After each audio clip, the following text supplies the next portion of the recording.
आता जिल्हा परिषद निवडणुकांच्या रणधुमाळी संदर्भात टॉप 9 न्यूज बघूयात।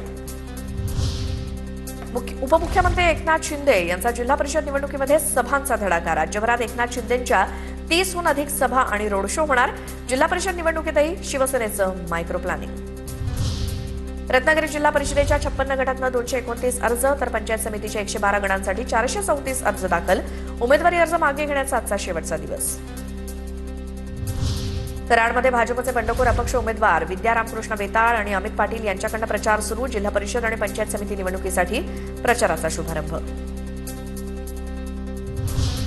भाजप आमदार राणा जगजितसिंह पाटील यांच्या पत्नी अर्चना पाटील यांची उमेदवारी कायम। अर्चना पाटील जिल्हा परिषदेच्या 13 गटातनं भाजपकडून निवडणूक रिंगणात। धाराशिवमध्ये जिल्हा परिषद जागा वाटपातील शिवसेना भाजपमधील तणावावरती तोडगा। जिल्हा परिषदेच्या 23 तर पंचायत समितीच्या 50 जागा शिवसेना लढवणार। पालकमंत्री प्रताप सरनाईक यांची माहिती। माढामध्ये तानाजी सावंतांच्या पुतण्याला ठाकरेंच्या शिवसेनेची साथ। तानाजी सावंतांचे पुतणे पृथ्वीराज सावंतांसाठी ठाकरेंच्या उमेदवारानं अर्ज मागे घेतला। ठाकरेंच्या सेनेचे जिल्हा परिषद गटातील 1, पंचायत समिती गटातील 2 अशा 3 जणांचे अधिकृत उमेदवारी अर्ज मागे। सोलापूरच्या करमाळ्यात भाजप आणि एनसीपीची युती। शिंदे आणि पवारांविरोधात लढणार। सांगोल्यात भाजप आणि सेनेची युती शेकाप विरोधात लढणार। 8 तालुक्यात भाजप स्वबळावरती निवडणूक लढवणार। करमाळा वगळता जिल्हाभरात दोन्ही राष्ट्रवादी एकत्र। परभणीत शिवसेना ठाकरे गटानं पिंगळी जिल्हा परिषद गटातनं आयत्यावेळी उमेदवार बदलला। ठाकरे गटाच्या सीमा पांडुरंग सावंत यांच्याकडनं उमेदवारी मागे। अपक्ष उमेदवार सारिका अनिल कांबळे ठाकरे गटाकडनं पुरस्कृत उमेदवार। बीडच्या परळीतील पवारांच्या राष्ट्रवादीच्या पक्षातील अंतर्गत वाद समोर। नाराजी व्यक्त करत जिल्हा सरचिटणीस देवराव लुगडेंचा राजीनामा। लुगडेंनी बजरंग सोनावणे यांच्यावर देखील आरोप केलेत। आता टॉप 9 न्यूज मध्ये बघूयात काही महत्त्वाच्या बातम्या। मुंबईच्या वेशीवर आलेलं लाल वादळ शांत होण्याची शक्यता। किसान सभा उद्या आंदोलन मागे घेण्याची शक्यता। मुख्यमंत्र्यांच्या आश्वासनानंतर आंदोलन मागे घेण्याचा निर्णय होणार। सूत्रांची माहिती।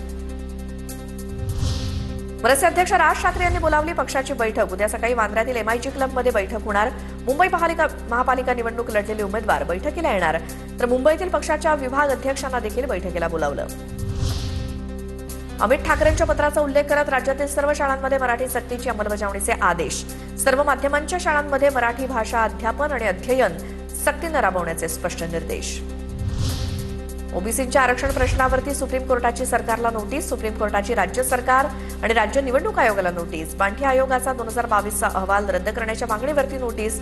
तर युथ फॉर इक्वॅलिटी संस्थेकडून याचिका दाखल। केवायसी करूनही जळगावात लाडक्या बहिणीचे पैसे मिळत नसल्यामुळे महिला संतप्त। महिला आणि बालविकास विभागाच्या कार्यालयावरती गर्दी।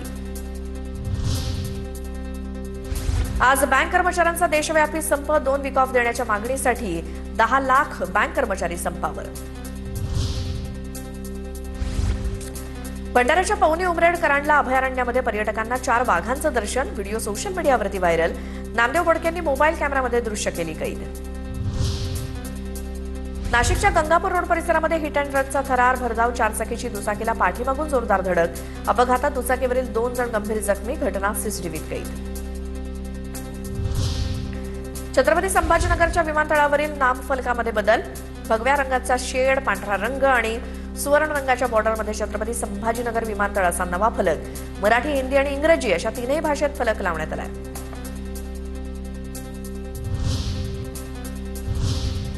आता मुंबई आणि पुण्यातल्या टॉप 9 न्यूज बघूयात।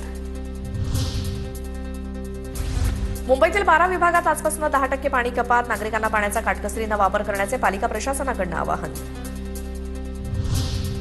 ऐन हिवाळ्यात मुंबईमध्ये पावसाची हजेरी। मुंबईतील विद्याविहार परिसरात, ठाण्यातील घोडबंदर रोड परिसरात अवकाळी पावसाची हजेरी। सकाळच्या वेळी नागरिकांची तारांबळ उडाली। प्रजासत्ताक दिनाच्या पूर्वसंध्येला मुंबई विमानतळाजवळ ड्रोन आढळून आल्यामुळे खळबळ। व्हीआयपी हालचालींमुळे सुरक्षा यंत्रणा सतर्क। ड्रोन पुढील तपासासाठी पोलिसांच्या ताब्यात। ठाण्यामध्ये आनंद दिघेंच्या जयंतीनिमित्तानं स्मृतीस्थळाला फुलांची सजावट। ठाण्यामध्ये विविध उपक्रमांचं आयोजन।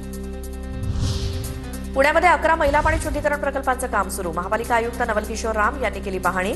शिवसेना उद्धव बाळासाहेब ठाकरे पक्षानं याचा अहवाल मागितला होता। मुख्य मनवाहिन्या टाकण्याचं काम सुरू। पिंपरी चिंचवड पोलीस आता एआय आधारित निगराणी करणार। एआय आधारित एकात्मिक सीसीटीव्ही प्रकल्पाला शासनाची मंजुरी। चाकण, तळेगाव, भोसरी एमआयडीसी सोबतच हिंजवडी परिसरात सीसीटीव्ही बसवणार। पुण्यात सासरच्या छळाला कंटाळून विवाहितेची आत्महत्या. उरुळी कांचन भागातील घटना. दीप्ती चौधरी असं आत्महत्या केलेल्या महिलेचं नाव. आत्महत्या केलेल्या महिलेची सासू सरपंच आणि सासरे मुख्याध्यापक असल्याची माहिती. विक्रोळीतील टागोर नगरमध्ये स्पीकर पडून 3 वर्षांच्या चिमुकलीचा मृत्यू. टागोर नगर परिसरात 26 जानेवारीला लावण्यात आलेला स्पीकर कोसळला. विक्रोळी पोलीस ठाण्यात गुन्हा दाखल. पुण्याच्या वाघोलीमध्ये आईकडनं 11 वर्षीय मुलाची हत्या तर 13 वर्षीय मुलीवर आईकडनं प्राणघातक हल्ला. जखमी झालेल्या 13 वर्षीय मुलीवर रुग्णालयात उपचार सुरू.